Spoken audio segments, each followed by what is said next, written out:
All That Breathes profiles two brothers in New Delhi dedicated to saving birds.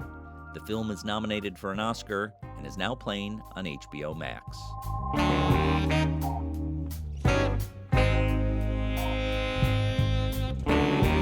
I'm Thom Powers, and this is Pure Nonfiction. In All That Breathes, we get to know the brothers Nadeem and Saud, who founded Wildlife Rescue in Delhi. Their mission is to rescue the birds of prey called the black kite from the hazards of the polluted city. The film visually shifts between images of the majestic birds in the sky to the cramped workspace where the brothers heal injured animals. During the period of filming, Delhi was convulsed by religious violence targeting Muslim communities. Shaunak takes this all in. He spent a whole year of filming before he realized that his first approach wasn't working. He turned to collaborators, including the German cinematographer Benjamin Bernhard, known for his work with Victor Kosakowski, and the Danish editor Charlotte Munch Bengtsen, known for the Truffle Hunters and the Act of Killing. Shaunak captures the brothers' avian rescue through patient observation and striking imagery. The dialogues between Nadeem, Saud, and their associate Salek are philosophical and funny. The film is a profound contemplation of human interactions with animals, embodied in the title, All That Breathes. The film won top documentary prizes at Sundance and Cannes, and is now nominated for multiple awards, including the Oscar. Shaunak grew up in Delhi. His first film, called Cities of Sleep, is about two men in the megacity preoccupied with getting a good night's sleep. It was released in 2015. I asked Shaunak what he learned from making that film. Well, the thing is that I realized that that film was made on a very shoestring budget. And I realized that the thing that I was interested in really was I was interested in a form that was attuned to the philosophical and the conceptual, and tried to marshal a kind of cinematic, dreamy, essayistic grammar for it. And in that film, I didn't have the wherewithal or the resources or even the experience really to actually be able to mobilize all those different registers. And the gap between that film and this film was, there was a 4-year gap in the middle, wherein I did my doctoral thesis. And in that, I think basically what it helped me with is to be bolder about what I really liked. And what I liked was things that are poetic and lyrical, and embrace the philosophical frontally. And that's the kind of, and other than that, in a way, if that film was about the horizontal axis, this film is about the vertical axis, right? So that was another way to kind of approach the world. Horizontal access meaning people sleeping versus vertical access of looking at birds in the sky. Yes. Also, I think not just with people sleeping, but also when you look at something through the lens of sleep, the world itself is about being stationary and lateral, right? Whereas the world of the day and the world of the birds is us looking up. So there is a kind of inherent verticality to our optic itself. And in that sense, it was like an interesting switch from the previous film.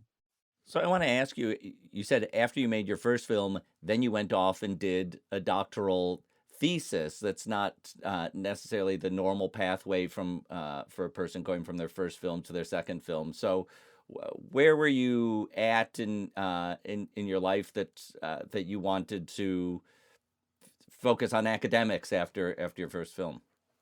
You see, there's no after or before with that, because I always continued studying. I never stopped studying. And those two things have sort of been parallel tracks, often antithetical to one another, and often extremely richly cross-pollinating with one another. I was always studying throughout, but the thing is that after the first film, I really, the first film sort of really like hammered away at me. And you know how first films go when you're bereft of good budgets, right?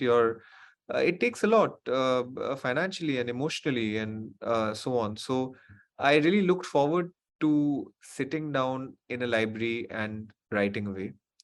And that is what I did. but that's it's not because of the experience of the first film. Those two tracks were parallel to one another. And actually, I mean, the PhD work actually really helped me also, conceptualize and think of the next project, even though they were not directly connected. But it gives you a sense of patience with ideas. And that's how this film started. So, how did you come to the brothers in All That Breathes and decide that's what you were going to, spend all that energy and focus on making your second film? Well, I was interested in the air. When you live in Delhi, you can't not be interested in the air. You can't be a air agnostic at all.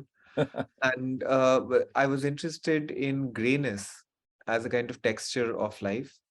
And conceptually, I was interested in human non-human relationships and the entanglement or neighborliness between human and non-human life. And essentially, all of it sort of coalesced into this one kind of abstract triangulation between air, humans, and birds. And that's really the playing field that I wanted to, stay within.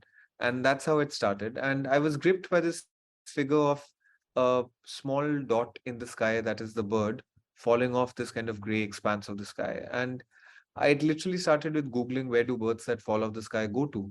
And that's when I came across the word, chanced upon the work of the brothers. And it is not just the case that they do singular and remarkable work in saving like 25,000 black kites in 15 years, but the film was never meant to be like a sweet film about nice people doing good things, right? That was always what I wanted to steer clear of. And but the space itself is just so cinematic. It reminded me of Tarkovsky and Buñuel, and that world of dense cinematic mise en scène. And what came to me first before everything was the tone or the shape or the cinematic grammar of the film, and that's what really enrolled me into the film more than anything else.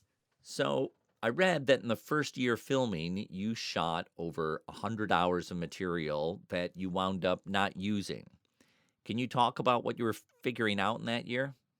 It sounds romantically heroic in hindsight, of course, but when it was happening, it played out differently. I began essentially shooting handheld and shot for a few months. We all shot handheld, but as you know, very often when you're holding the camera, the material has a tinge of either restlessness or anxiety or urgency, none of which were things that I was really going for here. And because the characters are such philosophers, I wanted the material to be meditative and contemplative.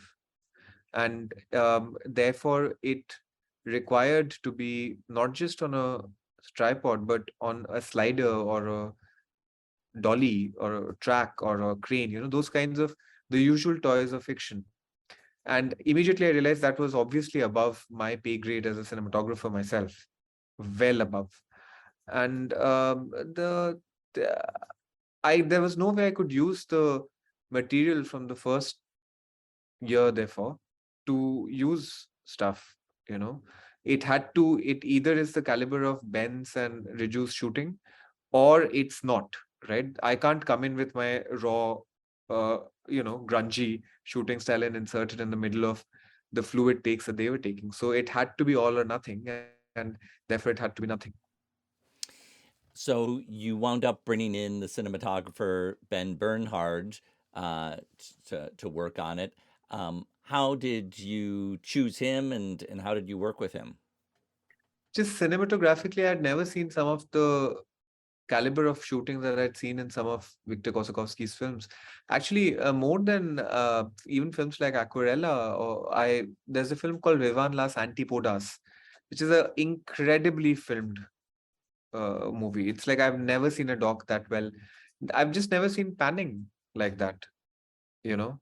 So I wanted to have, panning was very important to me in this film. So I needed to get somebody who would not do a kind of technical pan from point A to point B, but do a pan that was truly motivated. Let me ask you about one of those pans that really stood out to me every time I watch the film, stands out to me. Uh, the shot is tracking over castaway garbage that's wet and populated by centipede-like insects. And as the camera passes over a puddle, we see a reflection of an airplane in the sky overhead. Can you talk about getting that shot? Well, that's not a pan, that's a tilt. Uh, Okay. but I mean, the film has a lot of pans and some tilts. But tilts became a kind of thing that we arrived at later. But I really wanted something, a good, genuinely cinematic pan is a rare thing. Because usually when filmmakers, like when a lot of films, you can tell that they do point A, point B, the focus puller is pulling, and that's it. So it's a mechanical thing. It's a technical pan then. But a pan which, the wind is blowing, there are sounds that are coming. But for the camera to, in its intuitive rhythms and cadences, be able to respond to that is really not. It's a thing because it's not a thing of the eye and the brain. It's a thing of your thighs and your arms, and those are things that it's like a sketching artist. You can't be intelligent to sketch well. Your neuromuscular system has to be trained. Similarly with good DPs, you need that kind of skill. And Ben really has that kind of a thing.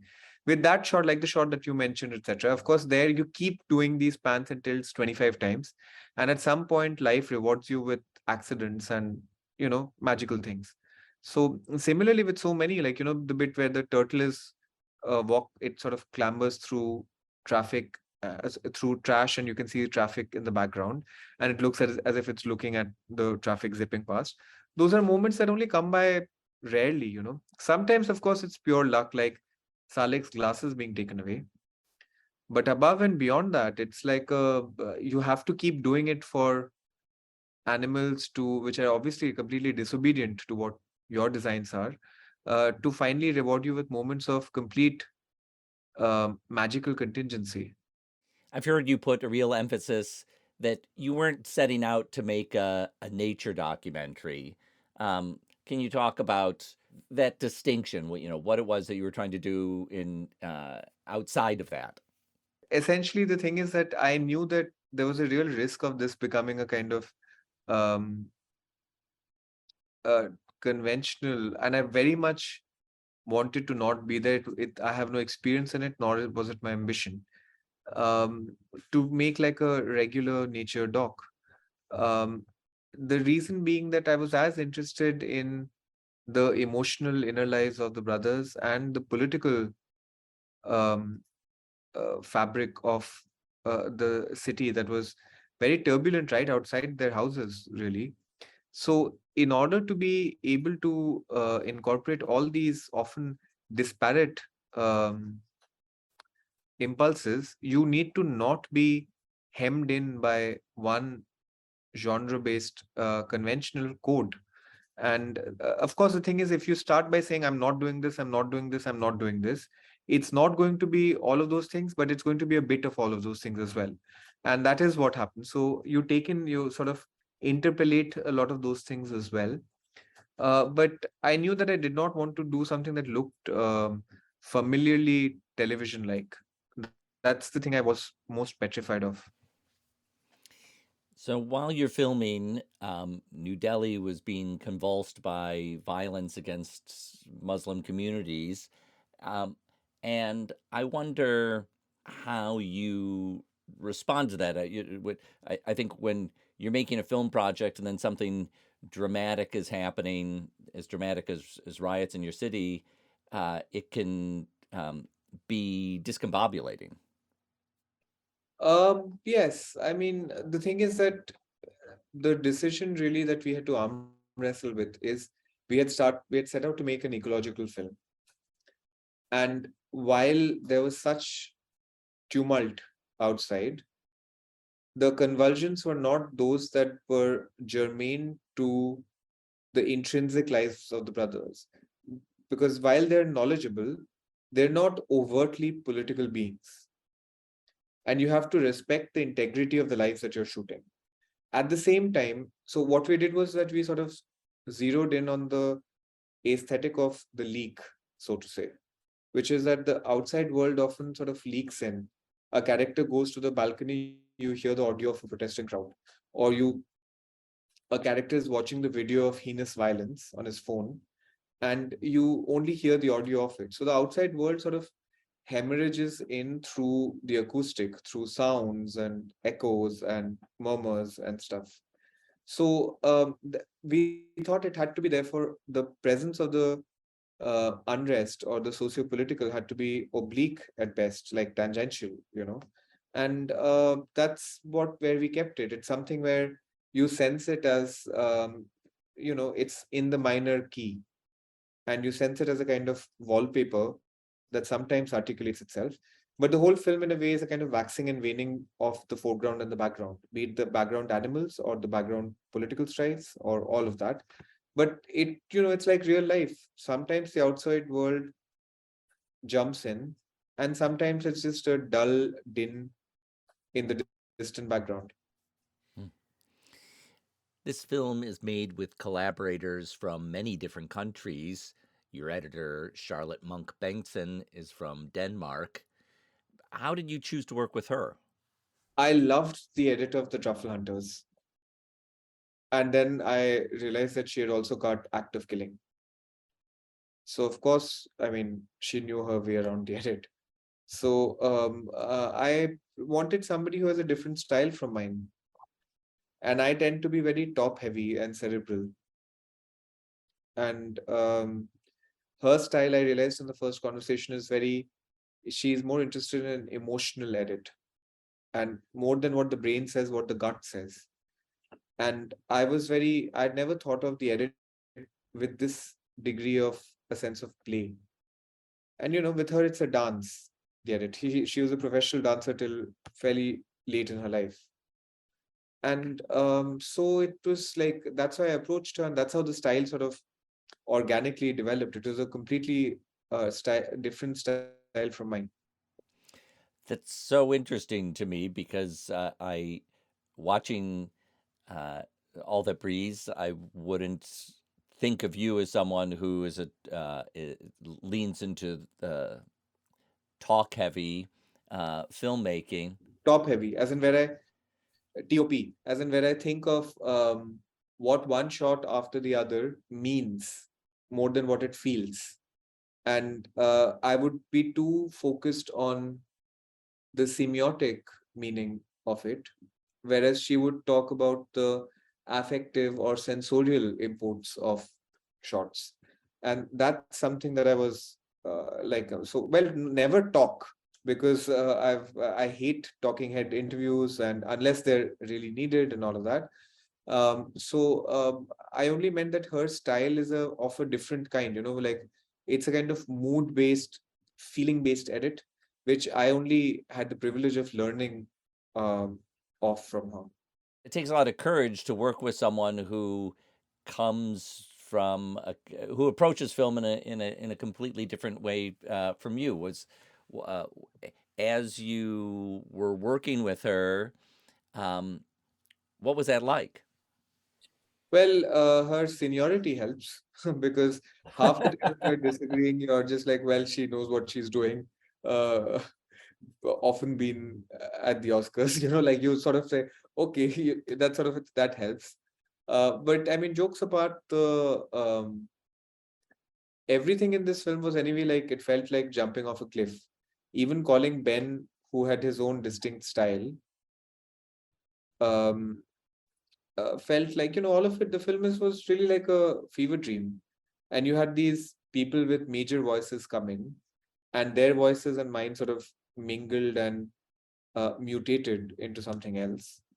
And that was really the most fun part of the film, because it really then ceases to be uh, just your own and becomes really like a truly amorphous beast of its own. Let me ask you about another contributor to the creative effort on this, which is the composer Roger Gula. How did you choose him and work with him?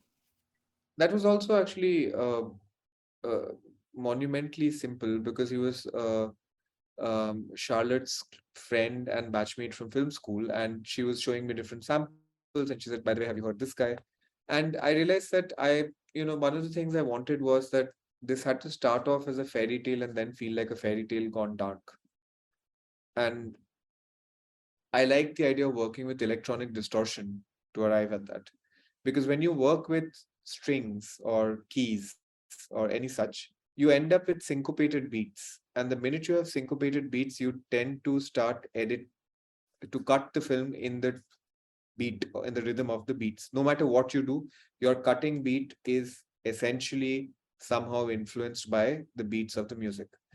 And what a extended you know undulating kind of a electronic wave does is that it has a different experience of time. So durational or temporal experiences change when you have a stretched out kind of a single note electronic distortion, which I liked as a style.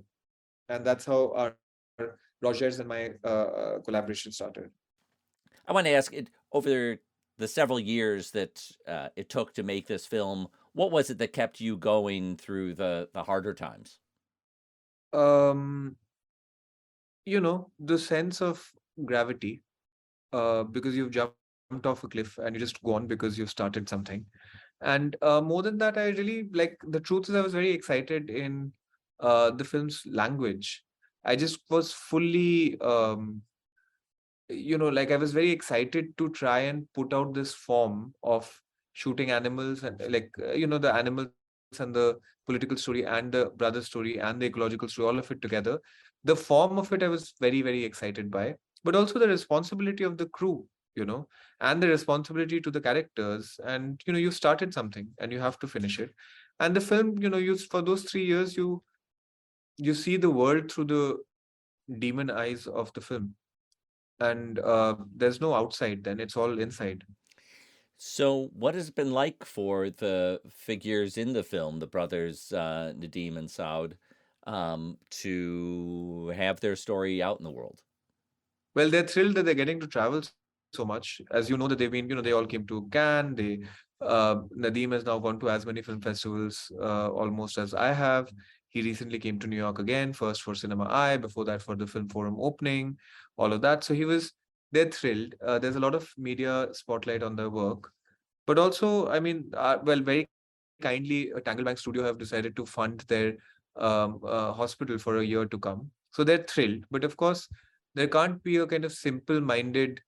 Um, it's not like a one fell swoop change that a film can inaugurate in the lives of its characters. So I would say, it's alleviated their material circumstances somewhat, and hopefully it provides them with the oasis of some degree of relief. But I try and be careful to not overstate what a film can do um, to them, because it's important to not overpromise. This film feels to me like it's part of a new wave of Indian documentary.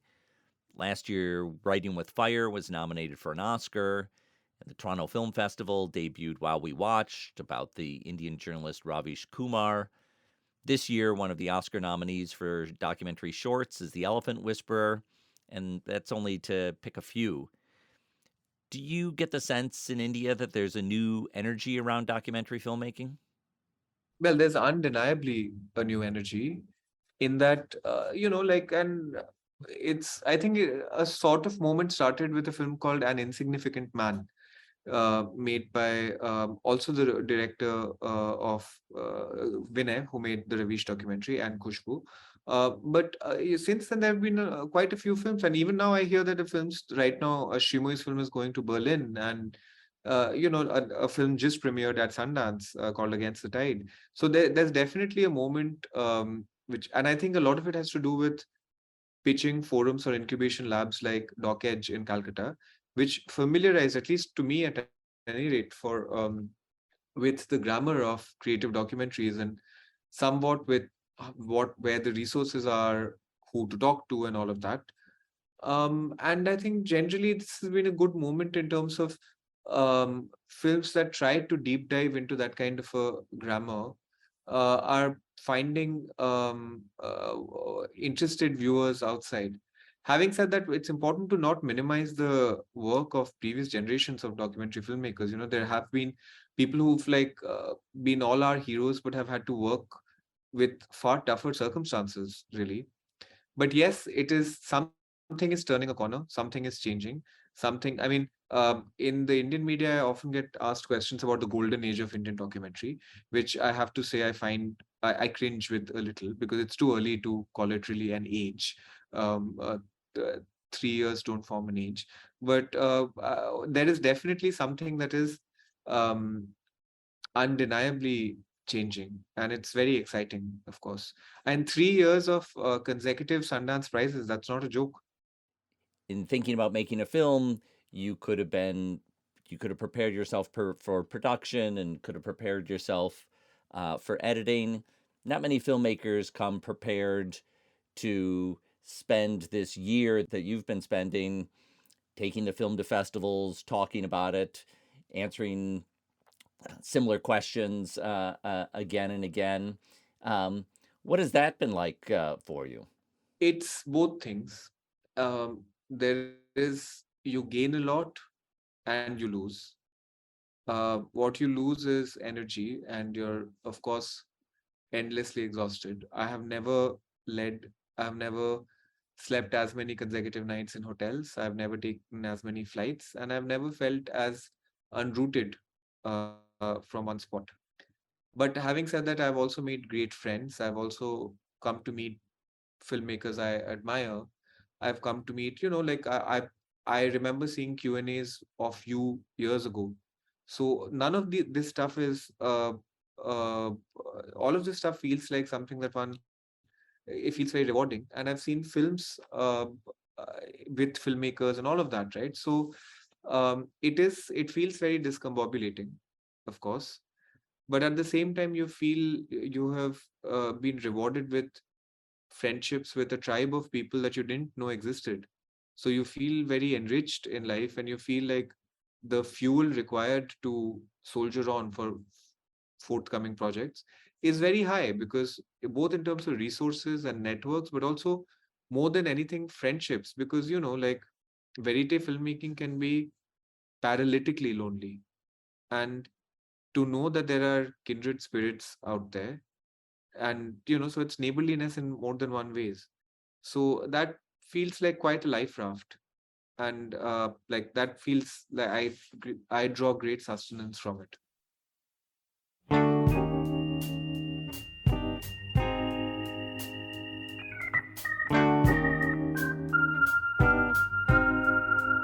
want to thank Shaunak Sen for speaking with me.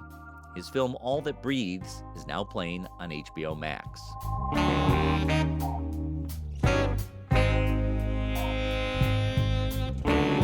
I hope you'll follow our Instagram at Pure Nonfiction. Throughout February, we have special guests taking over the feed from festivals around the world: Helsinki, Berlin, Montana, Dublin, and Burkina Faso. Thanks to our team, series producer Hannah Nordenswan and web designer Cross Strategy. Our theme music is composed by Andre Williams, and our executive producer is Raphael Nehausen. I'm Thom Powers. You can read our show notes and sign up for our newsletter at purenonfiction.net.